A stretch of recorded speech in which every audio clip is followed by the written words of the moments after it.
नमस्कार, India 24/7 live TV में आप सभी का स्वागत है। मैं हूं मधुमिता। पश्चिम बंगाल में एसआईआर को लेकर राज्य की सत्ताधारी तृणमूल कांग्रेस ने मोर्चा खोल रखा है। मुख्यमंत्री ममता बनर्जी ने एसआईआर के विरोध में बनगांव में रैली निकाली। इसके बाद उन्होंने लोगों को संबोधित करते हुए बीजेपी पर जमकर हमला बोला।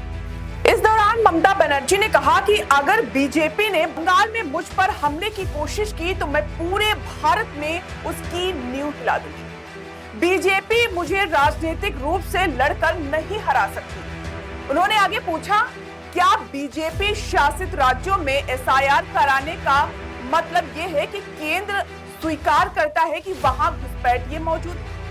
ममता बनर्जी ने आगे ये भी कहा कि एक बार एसआईआर के बाद मतदाता सूची का मसौदा जारी हो जाए तो लोगों को एहसास होगा कि चुनाव आयोग और बीजेपी ने क्या क्या किया।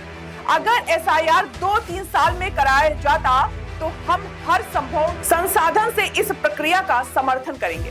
बिहार में क्या हुआ, आप चुनाव परिणाम को देख लीजिए। एसआईआर का नतीजा है, वहां विपक्ष ने बीजेपी के खेल को भांप नहीं।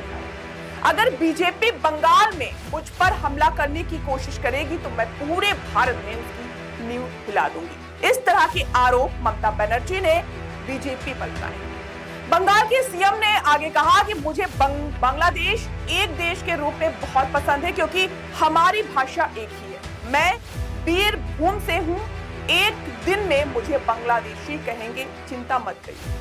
प्रधानमंत्री मोदी को 2024 की सूची में वोट मिला है। अगर आपका नाम हटा दिया गया तो केंद्र सरकार भी हटा दी जाएगी। मैं पूछना चाहती हूं कि एसआईआर को लेकर इतनी जल्दी क्यों? अगर आप सीएए में लिखेंगे कि मैं बांग्लादेशी हूं तो आपकी पहचान को चुनौती दी जाएगी। मुख्यमंत्री ने लोगों को आश्वस्त कराते हुए कहा कि जब तक यहां मैं हूं, मैं उन्हें आप लोगों को बाहर नहीं निकालने दूंगा। जब तक मैं यहाँ हूँ, कोई भी तुम्हें बाहर नहीं निकाल सकता। अगर बांग्लादेशी समस्या है तो आप मध्य प्रदेश और उत्तर प्रदेश में ऐसा क्यों कर रहे हैं? मैं बीजेपी से डरती नहीं हूँ। उन्होंने आगे ये भी कहा कि जब तक मैं यहाँ हूँ तब तक किसी को वापस नहीं भेजा जाएगा।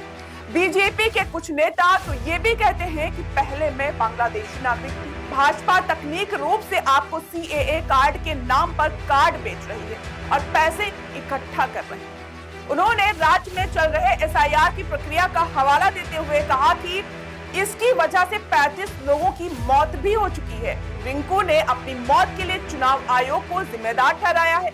वे नकली वोटर बनाने के लिए आर्टिफिशियल इंटेलिजेंस का इस्तेमाल कर रहे हैं। ये भाजपा की नई योजना है। चुनाव के दौरान बीएसएफ लोगों को धमका रही है। ट्रेन, प्लेन, सब कुछ केंद्र के हाथ में है और सुरक्षा एजेंसियां सब पर नजर रखती है। ऐसे में हमने कैसे घुसपैठ कर दिया, बॉर्डर पर भी बीएसएफ की नजर रहती है। इस तरह के आरोप ममता बनर्जी ने बीजेपी पर लगाए। उन्होंने कहा कि काफिले को प्रदर्शनकारियों ने रोक दिया, जिससे क्षेत्र में तनाव का माहौल बन गया। ये घटना उस समय हुई जब लोग बारासात मेडिकल अस्पताल में गंभीर आरोप लगा रहे थे।